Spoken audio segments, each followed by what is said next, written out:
welcome to Improv Separately Together. I'm your host, Philip Whiting, and today, all the way from Orlando, we've got Matt! Hey everybody, how you doing? Hey Matt, how you doing? Thanks for coming on the show. Thank you. Let's go ahead and start the show. Tell everybody a little bit about yourself. Matt Jervia from Orlando, and I run Powered Improv, which has been going strong for about 13 years. Philip was one of the co-founders that helped start Powered Improv.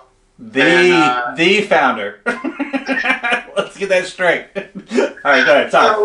So we just scratch that name off the website. Yeah, you can go to poweredimprov.com to see everything that we do. We do short form, long form, puppet form, and very rarely ever say no to any type of gig or show. So thanks again, like I said, coming on the show. What I'm doing here is I'm interviewing improvisers, non-improvisers, and just seeing how they're doing during this time, the craziness in the world. Right. So you ready to be an interviewee? Sure. All right. So my first question is, with the coronavirus that's going around, what's changed in your normal day-to-day? I think the biggest thing is my sleep pattern. Yes. I oddly have fallen into a thing where I will fall asleep at 4 a.m. Where I keep doing things until my body's like, I'm shutting down now. Oh. I probably have more things that I'm doing now than I was when I was working. I have stuff I'm doing, preparing for Powered Improv Online, building a new website for Powered Improv and the Monster Company. And building a porch at my mom's house. Oh, that's fun. Fun. The improvised part of that is I'm doing it alone. So, yeah, I have to improvise and I have help. Oh, man. Okay, so what is the one thing you like about being forced to be home so much? Something that I like to be...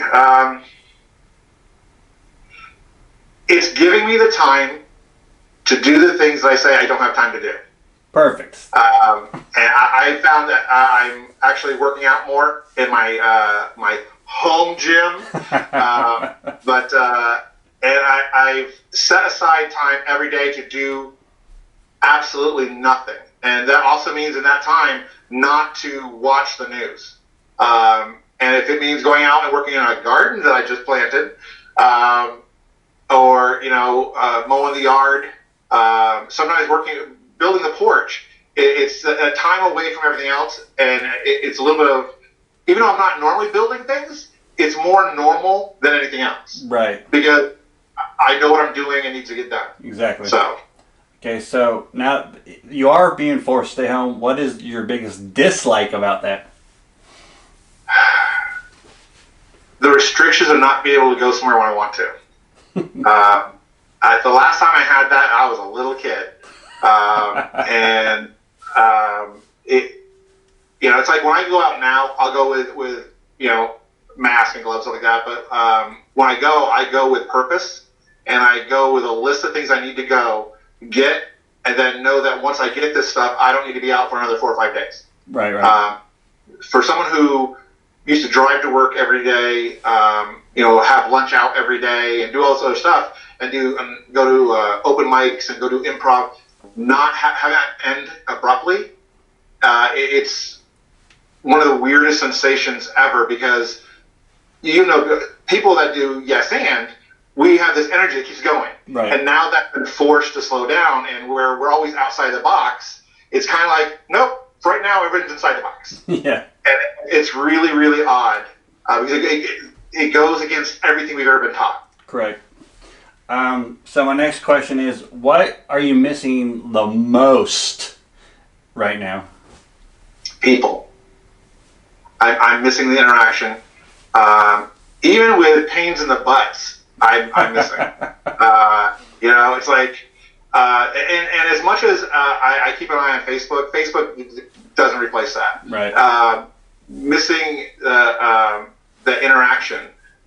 Even going to lunch and dealing with a waiter or waitress, not having that. Like I think this has made us individuals.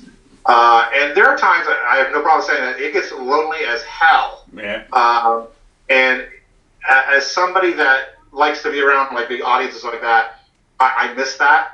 And I know that when this is over with, whatever form that takes, I'm going to be out every night.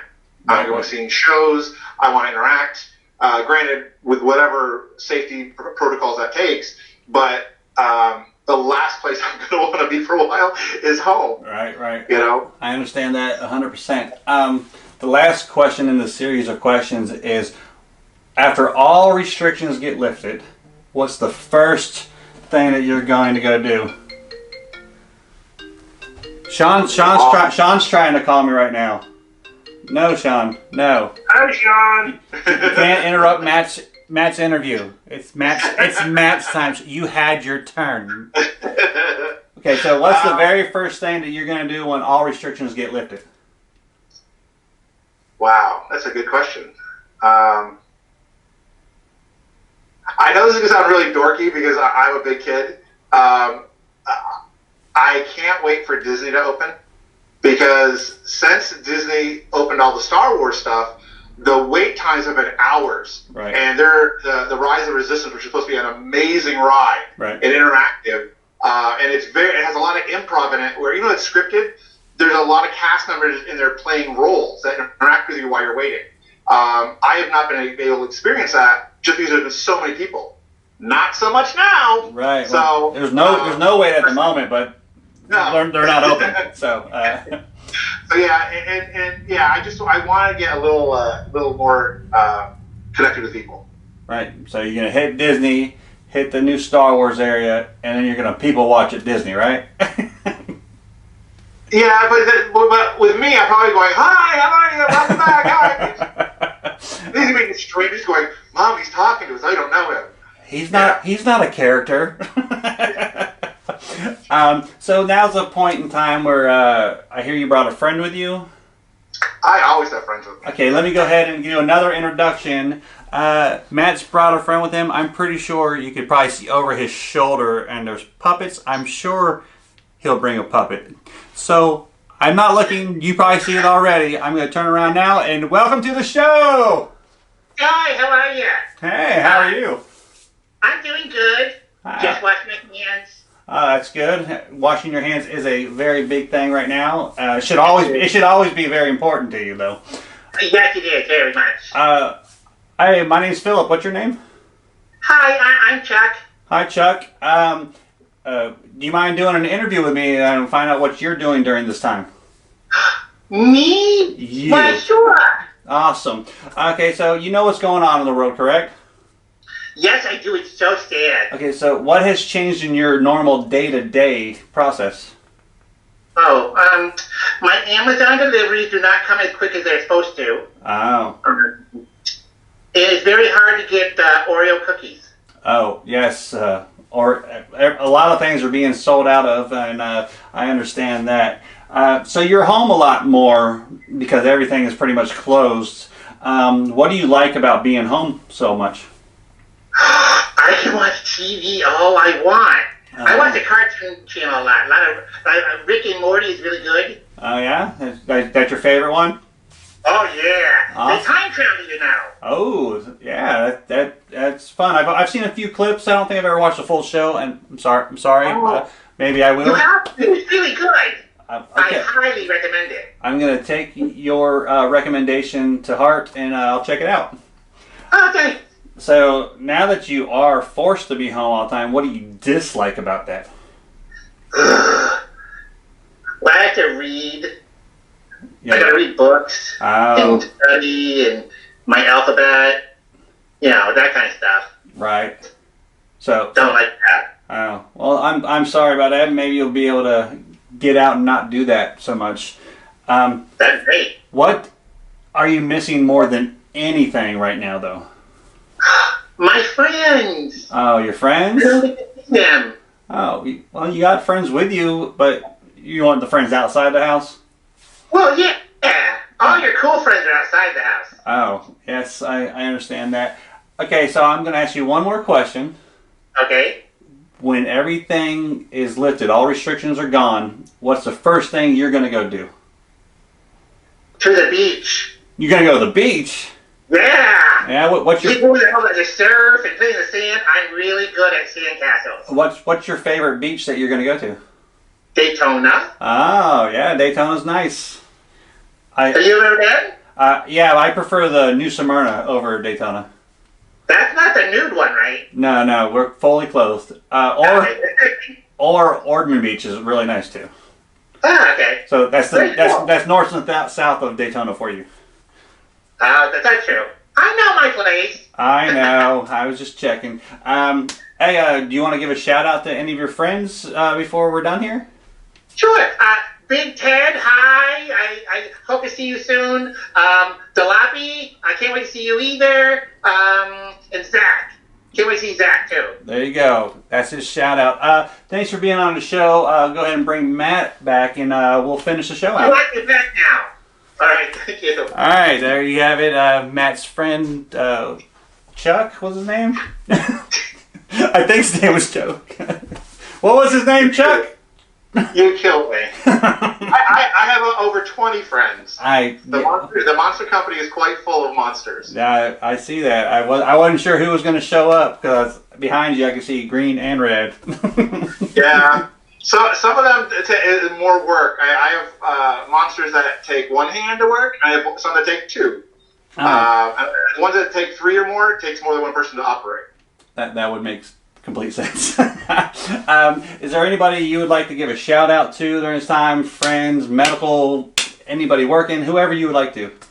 I just want to thank everybody that's out there. What they're doing is not just their job. They're doing a service that, honestly, if they weren't in the hospitals working or the police or the fire, they weren't all doing these their jobs, we would be a lot worse off. So every day they're saving lives. And I honestly think that as we move forward dealing with this event, there needs to be some kind of, I don't even know if the right word is calling it a holiday, but there needs to be like a Memorial Day or some type of day for all of these heroes to be recognized. Right. There was something I was talking about this morning on TV where all these parents were talking about how they're homeschooling their kids now, and how they're like, oh my God, why are not teachers paid $1 million a year? Right. Because we now see what they have to go through, and we're only dealing with our children. Right. They're all saying the same things. Like, we need to look into this, and they need to be paid appropriately for what they do. Exactly. And you see every day on the news teachers doing things like they're doing. I was going to call it a drive-by. That sounds horrible. They drive by the students' houses, honking and yelling, all that, just to get a little bit of normalcy for these kids. Right. Yeah, they're doing that here too. So I mean, all that stuff is amazing and awesome. Even the people that are turning their businesses around to make masks and stuff. Right. That is amazing. Exactly. And that's the human aspect of this that I love. All the rest of it can go away because it's all the positive stuff. Us coming together. Right. I said this after 9/11. That it takes a major event to bring us together as a human race, which I wish it didn't do that. Right. But it's these moments that also give you hope that there are good people out there. There are people that care. Yep. And hope is a very powerful thing. Yes. So. Well, that's all the questions I have. We've already done this part. Thanks again for coming on the show. Thank you. And let's go ahead and close this thing out.